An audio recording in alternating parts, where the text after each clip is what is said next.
So there's a book that's called Baal Shem Tov, which is a collection of the teachings of the Baal Shem HaKadosh on the Parsha, on this week's portion.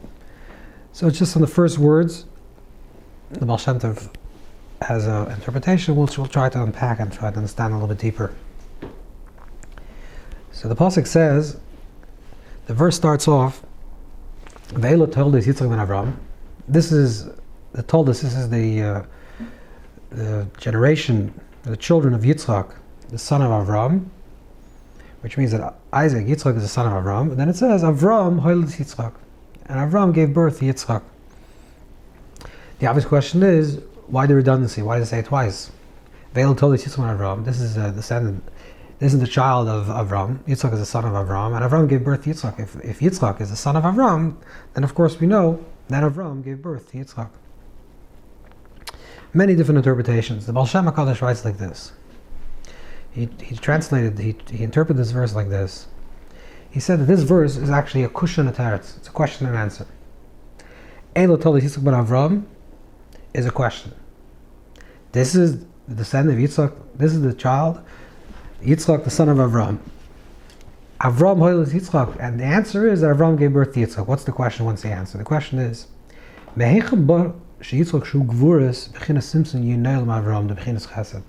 is it possible that Yitzchak, that is Gevura, should be born from Avram, which is Chesed? We know that the others, the patriarchs, they all also represent their archetypes, and they represent a particular sphere, a particular attribute. Avram is called Avram Oyavoy. Avram represents Chesed, kindness, giving, openness, expansion. Avram is a kind and giving person. Yitzchak, by contrast, Yitzchak is the midah, the attribute of Gevura, restriction. All the people that Avram brought closer, they all disappeared in the times of Yitzchak. Yitzchak was what we'll call, for lack of better words, more an introvert. Yaakov was an extrovert, Avram was an extrovert, and Yitzchak was an introvert. One was Chesed and one was Gevura. One was open, and one was Gevura.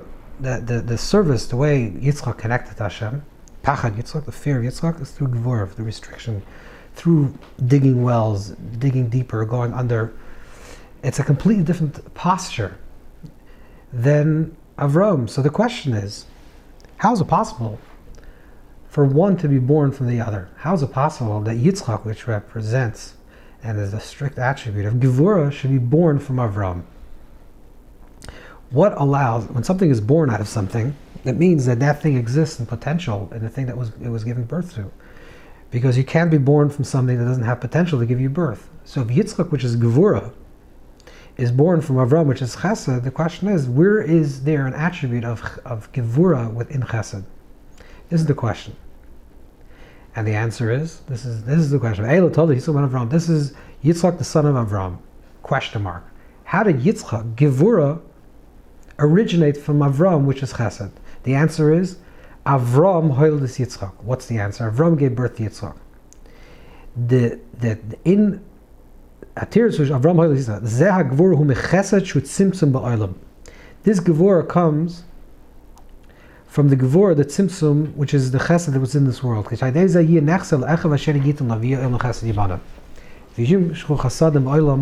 it should be drawn down Chesed. So Baal Shem Tov says like this, that the world is founded on Chesed. The world is created through Chesed. But if the world is created through Chesed, which is through kindness, divine kindness, why is there people that suffer? Or why is there certain people that have more and some people have less? Why is there wealthier people and people that are improvised? Where does this come from? So the Baal Shem doesn't quote this, but it's a Gemara. The Gemara says that it was asked to Rabbi Kiva, that asked Rabbi Kiva if Hashem really loves the poor, so why they're poor? And the answer is, Matzman Achet, Matzman Oven, Matzman Gehenna. The answer is that the world was created in a way that within this world of Chesed, there's also Gevura, there's also restriction, so that we can reveal Chesed. In other words, the world was created from a place of Chesed, from divine kindness. But in this world, the structure was created with some people have more, some people have less, and it's not only financial, it's not only money. Some people have wisdom, some people have less wisdom. Some people are smart, some people are less smart.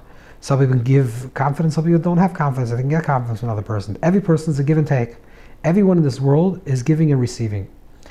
In the element that you're receiving from, in the element in life that you're a receiver, that's the gevura in your life. In the element that you're a giver, and everyone can give and everyone can receive. In the element when you're a giver, that's the element of chesed in this world. And every single person has chesed and gevura, both these attributes. The element of chesed, which is giving, and when you see someone that's poor doesn't necessarily mean financially poor, but if you see someone that's unlearned or not educated or has a hard life, and you can give them something, then you're giving chesed to this person. So that gevura that was created in this world, that person has less, is so that you can facilitate chesed in this world. And the same thing also the person that's receiving. The person that's receiving now has to give something else to someone else. So the process of creation was that inherent within this creation is that there's chesed and gevura. There's both these elements. And both these elements come together.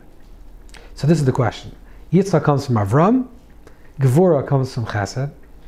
Restriction, holding back, or being improvised, having less, comes from a place of kindness. How is that possible? And the answer is because divine kindness in this world is in a way that God created, the Creator created in this world, that everything in this world is both a giver and a receiver, so that we can facilitate chesed in this world.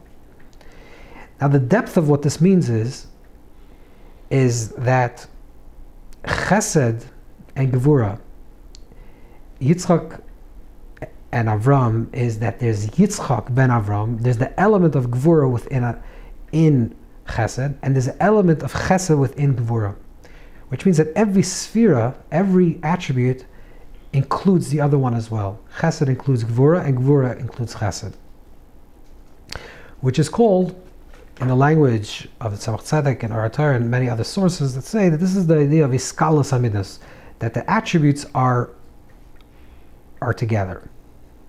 Okay, let's understand what this means, because let's understand this practically. Let's say a person is a chesed, a person is a very kind person, a person is a giving, someone that likes to give. How does this person connect to the element of gevura in their life? Or a person's gevura, how does this person connect to the element of chesed?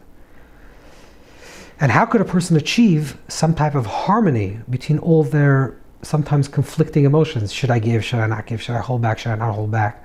Should I express kindness? Should I express severity? What's the correct emotion? So there's a teaching that's brought down in the name of the Maggid of Medrash, which is a primary student of the Baal Shem. Chazal tell us, the sages tell us in Brachos, that a person who wants to become wise, a person that wants to become wise, when they pray, they should orient themselves towards the south, Yadrim, towards the south, because that's where the menorah was positioned. So you should orient yourself towards that position. If a person wants to become wealthy, they should orient themselves towards the north. Yatzman, they orient themselves towards the north. Now, of course, this doesn't mean only literally, like we spoke before, that these are visceral, physical actions that we take that awakens a certain type of spiritual inner quality within ourselves, which means how you orient yourself in your life, that's what you're going to receive. If a person orients themselves towards wisdom, which means that's their she'ifa, that's the desire in this world, they desire to receive wisdom, then they'll find wisdom within anything. Our sages tell us, Ezeu Chacham, who is the wise? Halayma mikol adam, someone that learns from everyone. Which means, not only does it mean that a wise person learns from everyone, it means when a person is wise, they learn from everyone. Because when you're wise, you're looking to find wisdom within everyone and everything. Because your orientation is towards wisdom. So whenever you look, you see through that prism of wisdom to find the wisdom.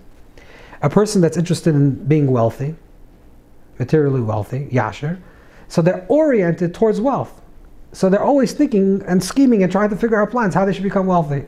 Why are certain people more wealthy than the other? Because that's what their mind is. Their whole mindset, their whole orientation is towards money. It's towards receiving. So really, the way you orient yourself, this is what Chazal telling is, that's what you receive.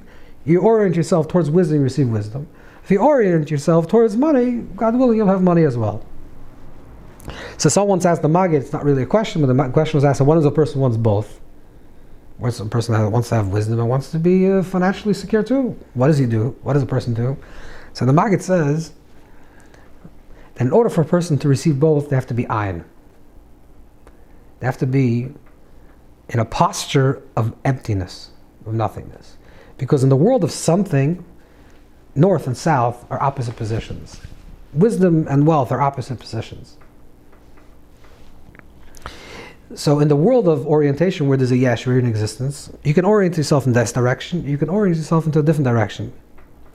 But in the world of Ayin, when you're nothing, and we'll explain what this means a little bit, what this means to be nothing, or empty, then you don't have a position. You're not right, you're not left, you're not up, you're not down, you're not south, you're not north. And therefore you can receive everything. So when a Bechinas Ayin, when a person is on the level of Ayin, they can receive everything. So let's go back to a little bit back to Avram and Yitzchak. With regards to Yitzchak, which is the person that we want to talk about, and also with regards to Avram, because Avram is the father of Yitzchak. Chesed gives birth to Yitzchak, and Yitzchak is the Gvura, the son of Chesed. With regards to Yitzchak, the Gemara says in Zvachim, the Gemara says like this: that when David Melech was building the Beis HaMikdash, or positioning the place where he's going to build the Beis HaMikdash, it says, so how did he know where the place of the altar, where's the place of the Mizbeach? So it says that after Yitzchak grew, he saw that the Efer, the ashes of Yitzchak, were rested in this location, and he knew from the story of the Akedah that it was the story of the Akedah when Yitzchak was bound by Avram on the Akedah, that the ashes of that experience were still left there, and that's exactly the same location where the Mizbeach, where the altar should be built. The altar was built in the Hamaria, with the place where the Akedah occurred. This is also brought down.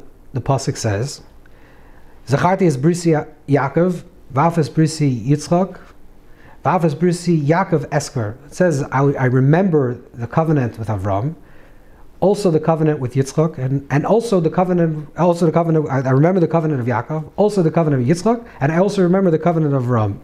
It doesn't say the word esker, I'll remember, with regards to the covenant of Yitzchak. So Rashi writes, the name of the Medrash, because there's no reason for memory. Memory is when something's lost.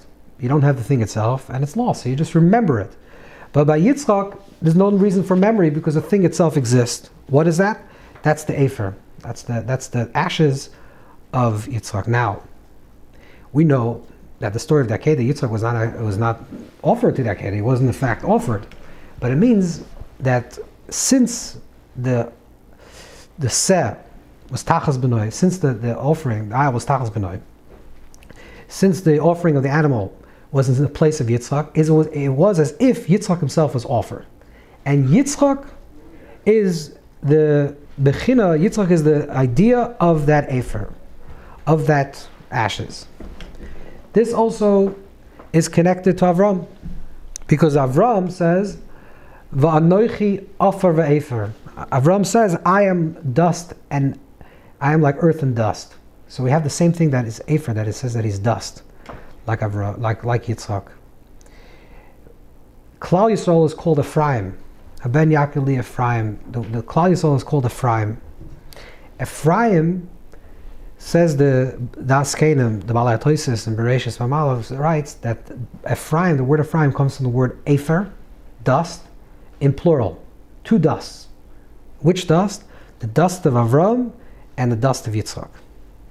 Which means that they're both, Avram says, Vanochi Afer ve'Efer, I'm like dust, and Yitzchak is like Efer, Yitzchak is dust. So therefore, Ephraim is called, Klal Yisrael is called on this name, to remind us of these two dusts. What does this mean experientially? Avram is Ayin, and Yitzchak is Ayin. And when they're Ayin, they can express themselves. This is the Skalos HaMidas. This means that the Midas, the attributes, are interwoven. When a person is an Bechina, when a person is on the level of Ayin, of nothingness, emptiness, then even though their natural tendency is to be a certain way, when a person is on the level of Ayin, they can move into any direction which is demanded. A person that, let's say, let's understand. So a person, let's say, is a kind person. A person has chesed. It's a very kind person, very giving person, always open. But not every situation demands for the person to be kind. Let's say, for example, a very simple example, let's say you see a child playing with a dangerous toy. You're a chesed person, you love to give, you're always giving. So you say, okay, listen, the child's playing with a dangerous toy, I just want to give him, but that's not the appropriate response now. The appropriate response would be now to actually practice a little bit gevura, restriction, and take the toy away from him because he shouldn't hurt himself. Or not every time is it the right thing to give, and not every time is it the right thing to hold back. When a person is on the level of Ayin, when a person says that experientially the way I'm relating to life is I have tendencies, but what I ask myself every single moment is, what is the right response for this moment? Because I have no personal attachment to the outcome of this experience. What does Hashem want from me at this moment? That's a bechinas ayin. That means a person is ayin. When a person says, there's a certain thing that's presented to me at this time, what's the proper response for me?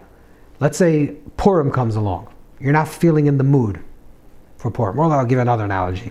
You go to a person's wedding. Yeah, it's a very joyous moment and everyone's very excited to be by the wedding, but you had a bad day at work and you're not feeling it. Okay, but it's a friend of yours, so you come to the wedding and you come with like this depressed face, like you're standing by a funeral. Why? Because I'm very in touch with you. You're very in touch with your feelings, and now I'm not feeling it. So okay, I want to be honest to myself, and so therefore no, that's a wrong response. Because if it's all about you, if it's about your yesh, then it's always about how you feel. But the moment you become ayin, you say, but what is it demanded of me at this point? If it's demanded of me at this point, even though I'm not feeling in the mood, to be feeling joy, we have the potential and the quality of our mind to control our hearts, which is the ayin within ourselves, which is called the das, the awareness, which is also the das, is also the edus, the witness. The witness part of self, which is the experiencer of the experience part of self, says, I'm standing back and I want to witness my life and say, what is demanded at this time for my response? When I go to a funeral, God forbid, even though I just won the lottery and I just fell in love and everything's really working out in my life, but at this point, I'm identifying with the person that's going through this pain and I'm experiencing hardship and I feel gevura and I feel sadness. And now that I go to a wedding, and it could be 5 minutes later, I know how to put on the mask and really assume the position of that emotion. Because I'm ayin, I am nothing, not literally nothing, but I'm experientially nothing and open to the experiences that happen to life and asking myself constantly, what does Hashem want from me at this present moment? Am I demanded to be joyous? Because it's an appropriate time to be joy, then I feel joy. And I actually do feel joy. And is it appropriate time to feel a little bit sad? Then I feel sad. And that's the bechinas ayin. If a person wants to receive wealth and wisdom, and a person wants to receive all the blessings in their lives, from chesed and gevura, from all different elements that they want to receive, the person has to be a bechinas ayin. A person has to be afer ve'efer, like Avram and Yitzchak. This is what Ben Yaakov Ephraim, this is what the nature of Klal Yisrael, they're called Ephraim. Ephraim was, we went into the desert and we trusted. And we said, okay, what does Hashem want from us right this moment? When we're open to that experience and saying, what is life demanding from us at this time? We are bechina ayin, we're like empty. And when bechina ayin, we have the scholars aminis, we have the movement and the interwovenness of all the attributes, and we know we can have chesed and we can have gevura. So even though Avram is chesed and Yitzchak is gevura, and Yitzchak is gevura and Avram is chesed, Avram can give birth to Yitzchak, because that was demanded of him at that time, and Yitzchak can see himself as the son of Avram.